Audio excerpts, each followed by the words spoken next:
Hey guys, Mello back again with another video. Today we are here with a left field announcement from Jake Paul. He has recently announced, literally I think an hour ago, he will be fighting Tyron Woodley, ex-UFC welterweight champion. He held 5 titles, and bro, like, this is crazy. I did not expect this. Literally yesterday on his Instagram, on his story, he said, bro, I have a fight announcement. People, guess who you think it is? And then a lot of people guessed it was Tyron Woodley.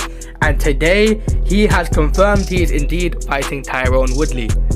And props to Jake Paul for stepping up the competition. Previously, he fought Ben Askren, who was 19-2. And I know this time he's fighting a 19-7 fighting Tyron Woodley. But Tyron Woodley is significantly a better striker than Ben Askren. He definitely knows how to box. He has the ability. And Tyron Woodley will be a challenge for Jake Paul, as he mentioned. And I feel like this fight is one of the only opportunities Jake Paul has had so far to prove his boxing skill in the ring. And bro, Tyron Woodley is a tough mofo, bro. He knows how to fight. And if Jake Paul can make this go into the later rounds, past round 1, 2 and hopefully 3, we'll be able to see his actual boxing ability that he claims to have, which will shut down a lot of people that say you choose easy fights where you can knock out people within the first or second round. Like with Gibb, with Nate Robinson and Ben Askren, we haven't really seen much of his boxing ability, but with Tyron Woodley we might have the opportunity to see that. Tyron Woodley, 5-time UFC champion, a knockout artist. Ah! Also, an interesting point that I need to bring up is people say that Jake Paul isn't an actual boxer. Jake Paul isn't a boxer, he's just a YouTube boxer. People say that, yet they're asking him to fight a real boxer. And in most cases, people say fight Tommy Fury. But when you think about it, Tommy Fury has not really fought anybody who's a challenge, right? Tommy Fury's collective record for all his opponents' wins and losses are 15 to 250, being 250 losses. And Jake Paul, if you're not counting Tyron Woodley so far, his win to loss record in regards to his opponents is 21-3. So like you can't really say Jake Paul has to fight Tommy Fury, and I think that would be an interesting fight, definitely.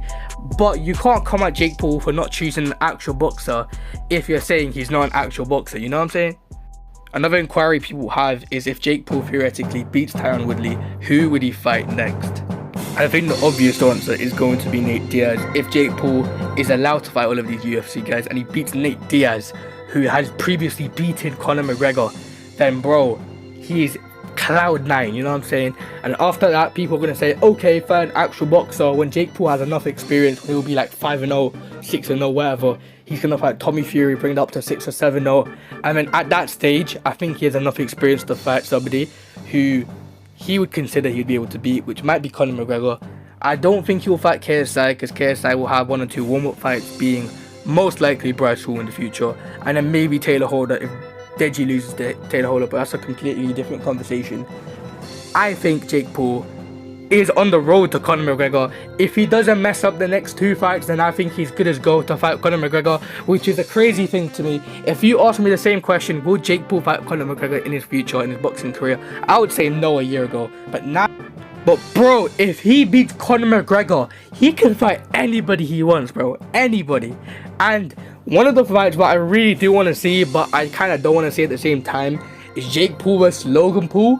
I know Jake would smash Logan, no offense to Logan, I actually really like Logan.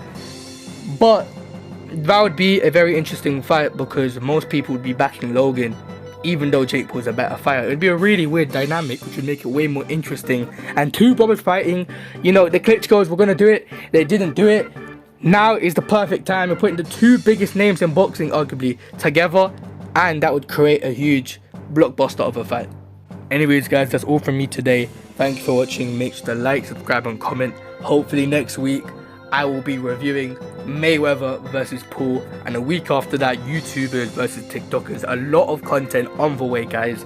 See you guys in the next one. Take care everybody.